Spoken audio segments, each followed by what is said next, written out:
जब इस देश का लगभग हर दूसरा बच्चा कुपोषण का शिकार है।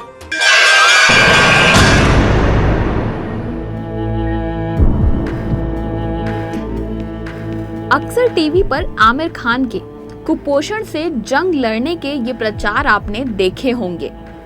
सवाल भी बिल्कुल सही है, जब बच्चे ही नहीं मजबूत होंगे तो देश कैसे मजबूत होगा।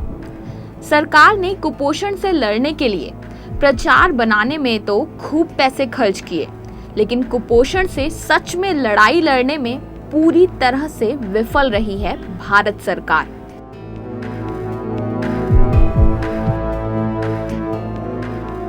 भारत में कुपोषण सदियों से चली आ रही ये गंभीर समस्या है।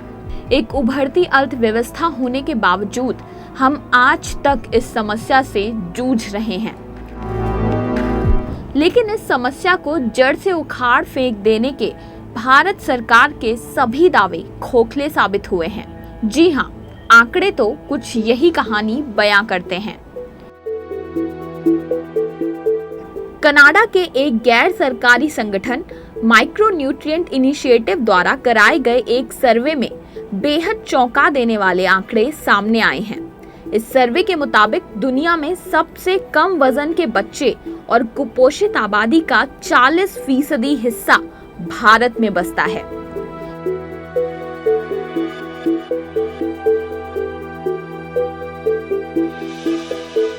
माइक्रोन्यूट्रिएंट इनिशिएटिव के अध्यक्ष और वैश्विक स्वास्थ्य विशेषज्ञ एमजी वेंकटेश मन्नार के मुताबिक उभरती अर्थव्यवस्था होने के बावजूद स्वास्थ्य और पोषण के मामले में भारत की हालत ब्राजील, नेपाल, बांग्लादेश और चीन जैसे देशों से भी बुरी है।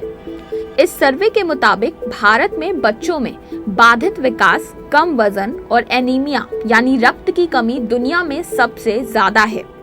एमजी वेंकटेश मन्नार का कहना है कि सबसे ज्यादा दुखद बात यह है कि भारत के पास समस्याओं को सुलझाने के लिए जरूरी सभी कार्यक्रम और नीतियां हैं, लेकिन उनका उचित क्रियान्वयन नहीं है।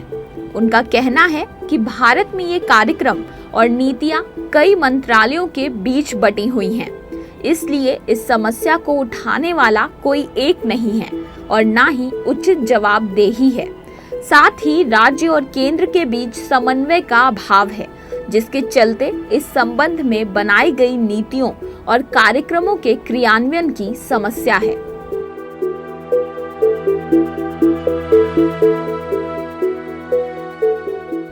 इस सर्वे से एक और चौंकाने वाली बात सामने आई है।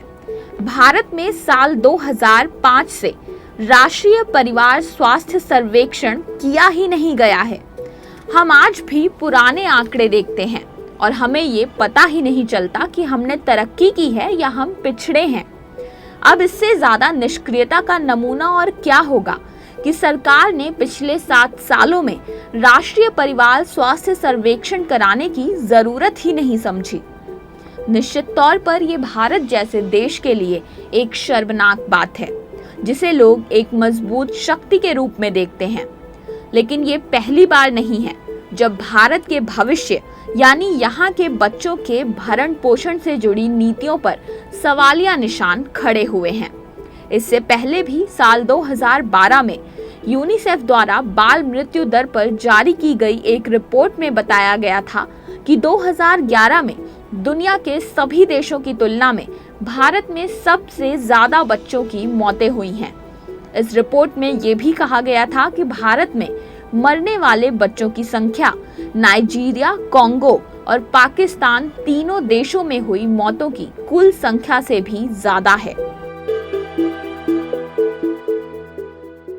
यूनिसेफ की ही साल 2013 में आई एक अन्य रिपोर्ट के मुताबिक 5 साल से कम उम्र के बच्चों की मृत्यु दर में भारत 49वें स्थान पर है, जबकि आर्थिक दृष्टि से भारत से कमजोर देश ब्राजील 107वें, नेपाल 57वें और बांग्लादेश 60वें स्थान पर है।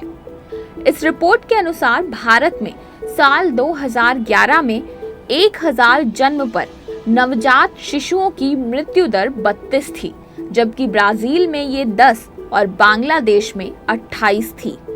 ये सभी आंकड़े सिर्फ और सिर्फ इशारा करते हैं एक बड़े खतरे की ओर, एक दर्दनाक तस्वीर पेश करते हैं भारत के डगमगाते भविष्य की। एक खौफनाक सच्चाई से रूबरू कराते हैं, सच्चाई जो बताती है कि इस देश में बच्चों का जीवन सुरक्षित नहीं है। वो कुपोषण और भूख के चलते अपनी जिंदगियां खो रहे हैं और हम बस मूक दर्शक बने हुए हैं।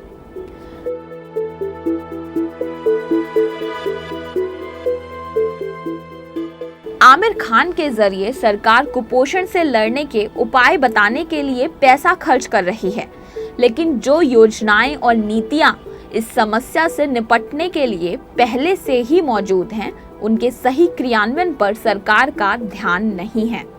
कुपोषण एक बहुत ही गंभीर समस्या है और इससे निपटने के लिए जरूरत है एक दृढ़ राजनीतिक इच्छा शक्ति की। सरकार के भारत निर्माण कह देने भर से भारत निर्माण नहीं हो जाता। सोचने वाली बात है, जब देश का भविष्य, देश के बच्चे ही खतरे में होंगे तो देश का निर्माण किस आधार पर हो पाएगा।